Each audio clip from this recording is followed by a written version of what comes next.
Apa yang harus kita persiapkan supaya menjadi prajurit Al-Mahdi? Yang pertama yang harus kita persiapkan adalah tasdik. Percaya bahwa ada keturunan Rasulullah yang akan mewarisi ilmu Rasulullah SAW secara lengkap.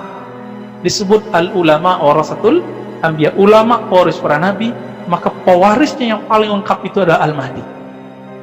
Seandainya saya ini dijadikan oleh ulama, tapi saya belum tentu mewarisi semua ilmu Nabi.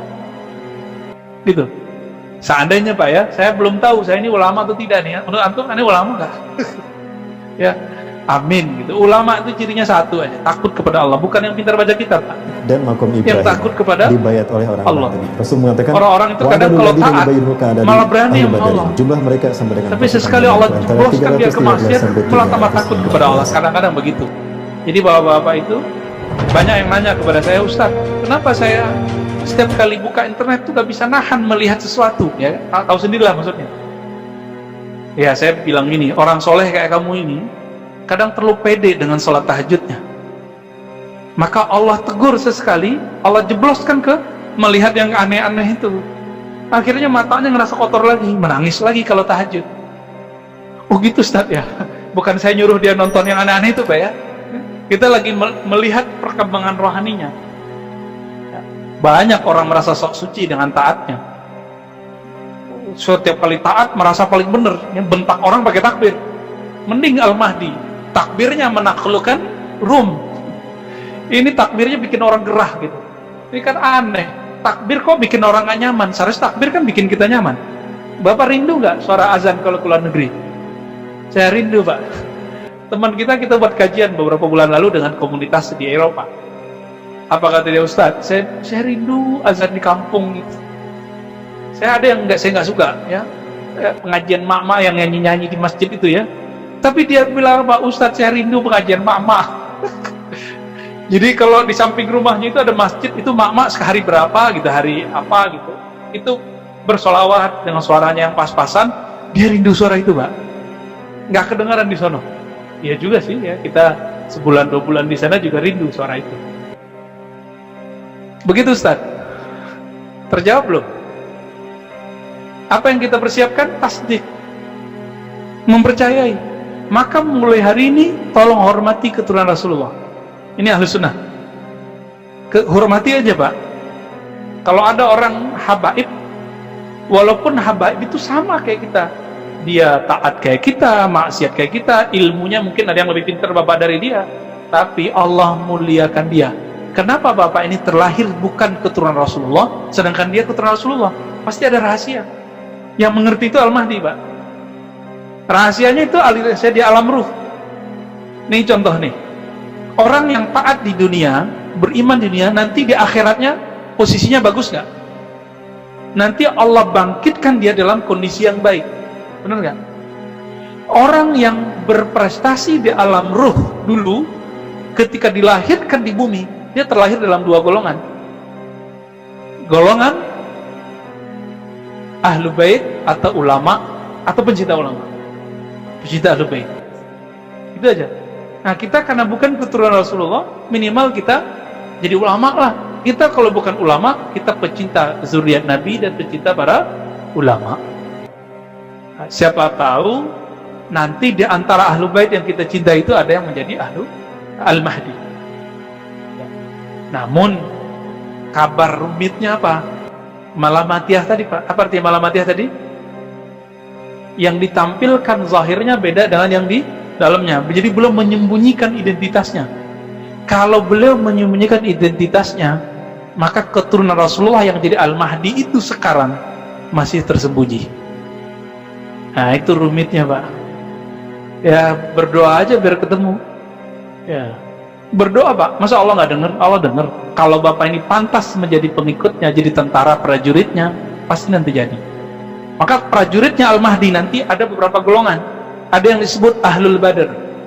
Ahlul Badar ada berapa jumlahnya? Menjelang Perang Badar itu orang beriman berapa orang?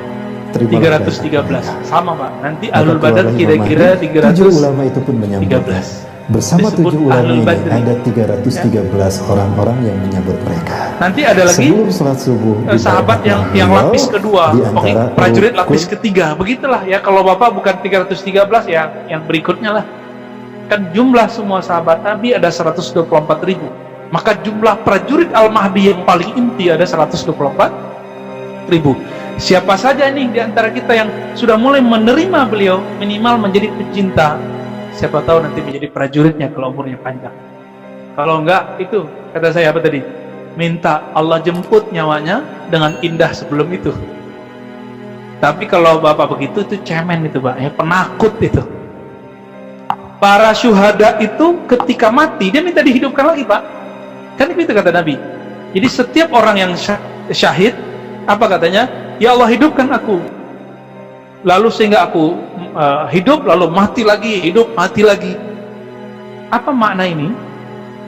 Ulama-ulama terdahulu, para syuhada terdahulu, ruh-ruhnya ingin turun ke bumi berjuang bersama Al-Mahdi. Masa kita pengen mati? Ya, penakut. Jadi doalah yang terbaik. Nah, yang kita minta husnul khatimah. Tapi nanti berat Pak. Kalau sekarang virus berapa hari itu inkubasinya? Ya, 14 hari ya. Nanti bakal ada virus kena sekarang ntar mati Pak, ntar malam. Nanti ada musibah sebelum nanti itu terjadi, maka iman kita nanti diuji. Kamu percaya Allah tanpa syarat atau percaya Allah pakai syarat? Kalau lagi hidup senang, perut kenyang, percaya ke Allah. Giliran lapar, mikir, Allah kok nggak adil ya? Nah, kalau ada yang ngomong begitu deh Pak, Allah ada nggak sih? Kok kita dibiarin berpenyakit begini? Kita dibiarin susah begini? Orang begini gagal udah. Nah, datang Dajjal dikira Al-Mahdi.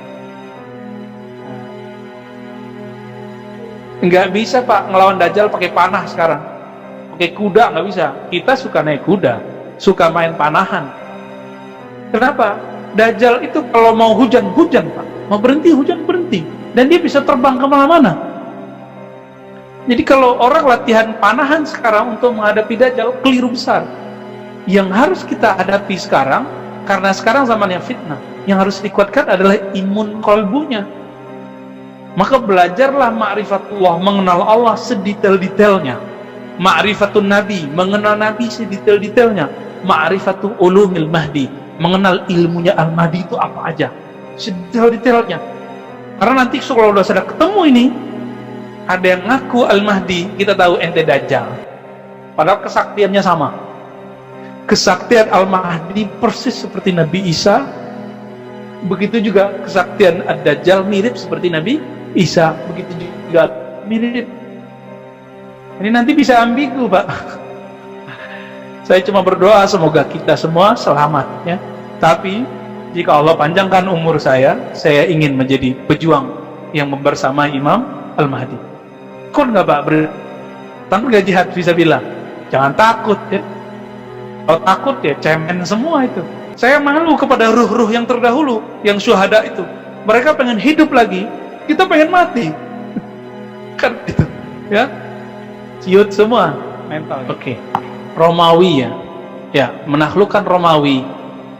Kalau Konstantinopel itu sudah ditaklukkan pertama kali oleh Muhammad Al-Fatih. Muhammad Al-Fatih. Muhammad Al-Fatih itu gelarnya bukan khalifah sebenarnya, tapi sultan. Gelarnya apa? Sultan. Tapi orang sekarang terlalu membabi buta bercerita tentang Muhammad Al-Fatih dan mengira dia sosok khalifah. Nah, ini yang perlu saya sebutkan juga, bahwa khalifah itu cuma 5. Abu Bakar, Umar, Utsman, Ali, dan terakhir Al-Mahdi. Antara itu monarki atau demokrasi. Bani Umayyah monarki, dari ayah turun ke anak. Bani Abbasiyah monarki, Saljuk monarki, sampai Muhammad Al-Fatih itu monarki. Dan yang paling mengerikan dari kisah Al-Fatih itu apa? Sebelum beliau bergelar Al-Fatih, karena tidak ada putra mahkota, dihapuskan dalam tradisi Turki Utsmani. Semua anak raja itu bisa menjadi raja. Akhirnya pecah Pak. Pecah jadi 4 negara kecil di Turki. Apa yang terjadi? Sultan Muhammad memerangi saudaranya. Tuh, sampai begitu dulu. Karena hadisnya mengatakan begitu. Jika ada dua yang dibaiat, maka yang pertama boleh menyerang yang kedua. Jadi cerita Muhammad Al-Fatih itu nggak seperti yang diceritakan oleh orang-orang hari ini. Beliau hebat, ya. Karena Nabi mengatakan, ya, akan la tuftahanna al-Konstantiniyah, akan ditaklukkan kota Konstantin. Wa ni'mal amir amiruha wa ni'mal jais jaisuha. Sebaik-baik amir adalah amirnya, sebaik-baik tentara ada tentaranya. Hadis Imam Al-Hakim. Kita puji itu. Tapi Turki Utsmani bukanlah simbol kekhalifahan yang perfect. Maka kita tidak akan mau mengembalikan khilafah Utsmaniyah itu, enggak. Kita nggak membutuhkan itu, Pak. Dan itu berbeda dengan sistem negeri kita. Kita berharap nanti adalah khilafah Al-Mahdiyah. Jadi mohon maaf Bapak Saudara Allah, kita emang anti dengan konsep khilafah-khilafah yang ekstrim. Karena mereka berpandangan khilafah itu nanti menghancurkan negara yang ada, berontak ke negara yang ada. Nggak benar. Akidah Ahlus Sunnah tidak ada yang berontak ke negara yang sah. Yang kedua, orang sekarang melulukan Al-Fatih, tapi tidak mengikuti kerohanian Al-Fatih. Al-Fatih itu akidahnya Ahlus Sunnah Maturidiyah. Belajar sifat 20 deh Pak, Allah wujud kidamakoh. Sekarang kelompok yang melulukan nama Al-Fatih membid'ahkan itu atau tidak belajar itu. Yang kedua, Muhammad Al-Fatih itu seseorang yang belajar tarekat sufi kepada gurunya Agha Syamsuddin dan guru-guru yang lain. Dan itu terus disebutkan dalam semua kitab sejarah.